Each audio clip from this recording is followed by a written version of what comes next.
Let's switch over to Jim Bacon from baconsrebellion.com, the website that's covering a lot of stories that you won't see anywhere else. And Jim also has a role with the Jefferson Council that's trying to, I would say, reform UVA, but it's more like just get UVA back to its moorings.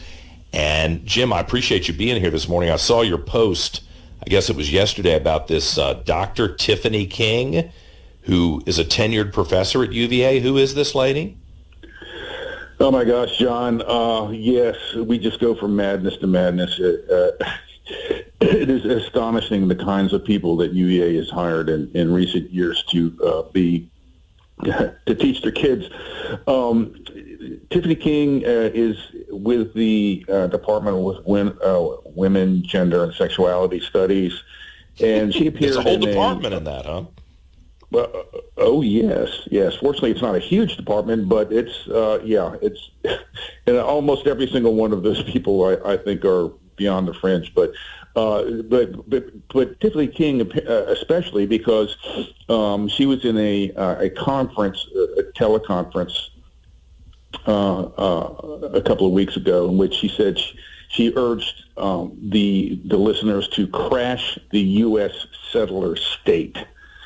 Now, what is the U.S. settler state? Well, that's basically the United States, and it's a settler in the sense that it was settled by white people many a long time ago, and that white people dispossessed the country from the native indigenous population, and then, of course, imported slaves. And so, therefore, is by its very nature totally illegitimate and needs to be crashed. Now, I've kind of looked through some of her writings and some of her materials, and I don't know, she never really explicitly says what she means by crashing the settler state, but it doesn't sound like a good word. And crashing doesn't indicate that you're going to go vote the bastards out or something like that, which would be harsh language, but at least it would be predicated by the idea that you're going to go to the ballot box and settle your differences. This sounds a little more hostile.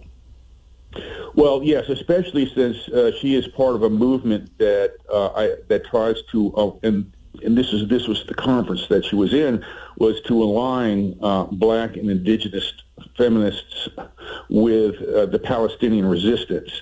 So insofar as the Palestinian resistance is legitimate in using force against Israel, one might conclude, don't know this for sure, but one might conclude that that's similar to what she has in mind. And another one that she's closely aligned with, that's part of her an institute she runs at UVA, uses the word dismantling the U.S. settler state. So draw your own conclusions in terms of what she wants to accomplish.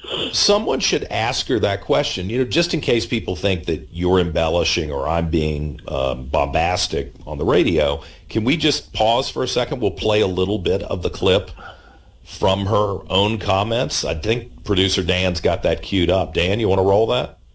We actually need to crash the U.S. settler state, which has incredible reverberations and literally strangles the tentacles that are reaching into the Israeli state. I know next week we have some students on campus who are incredible, fierce organizers who are doing Palestinian Liberation Week. Just really deepened our resolve that the work that we wanted to do as Black and Indigenous feminists to challenge what the settler state, the settlement of the University of Virginia that we're on, which is still a plantation and has all of its plantation artifice up, right?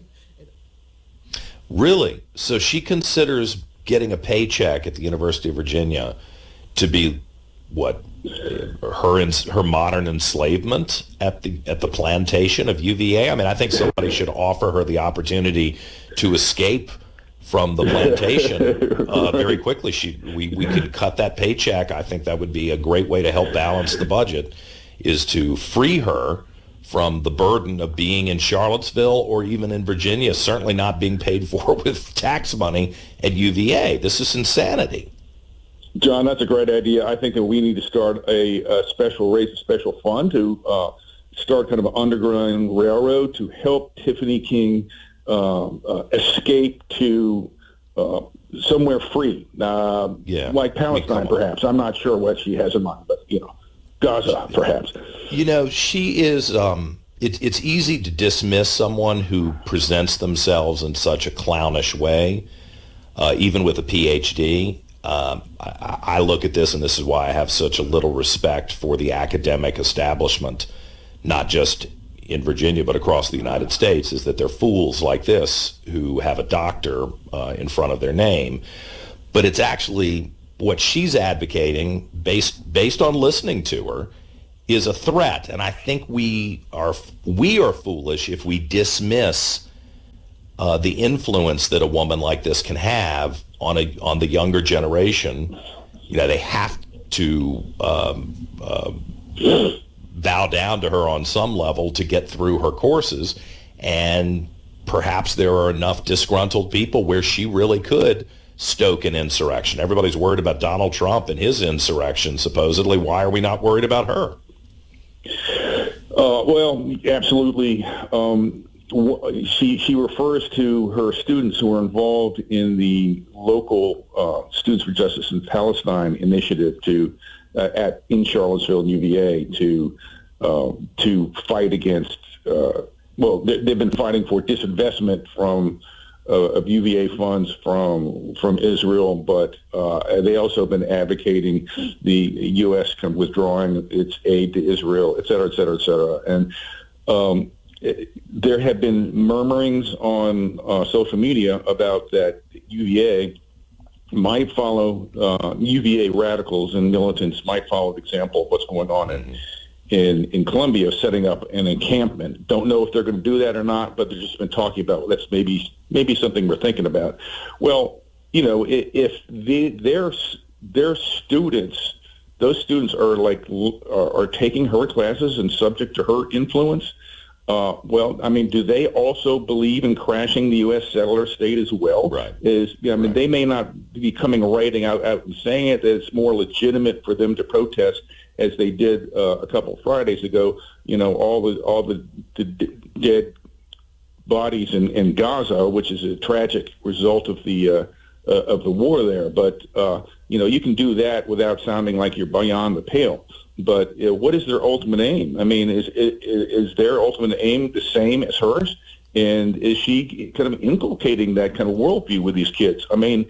This is a legacy of President Jim Ryan. This is kind of, she was part of a Mellon Foundation endowment, and that the Ryan administration set up so they could hire all these super radical professors. Yeah, if this were some sort of right-wing evangelical who had somehow gotten a position at UVA and they were talking about crashing things, dismantling things, that it would not be a shrug your shoulders passive response. And we shouldn't allow Jim Ryan at UVA or this lady to get away without at least having to answer some questions about what the true intentions are. And I appreciate you flagging it, as always. Jim Bacon from baconsrebellion.com and the Jefferson Council trying to fix the University of Virginia so that it doesn't collapse into a leftist garbage heap. Thank you, Jim. Appreciate it. Thanks, John. All right. I'm not kidding. A Republican would not get away with this, or a conservative theologian, a philosopher would not be allowed to opine while innocent civilians are being slaughtered on the other side of the planet. There would be a problem with this kind of commentary, but not with the leftists. They always seem to get away with it.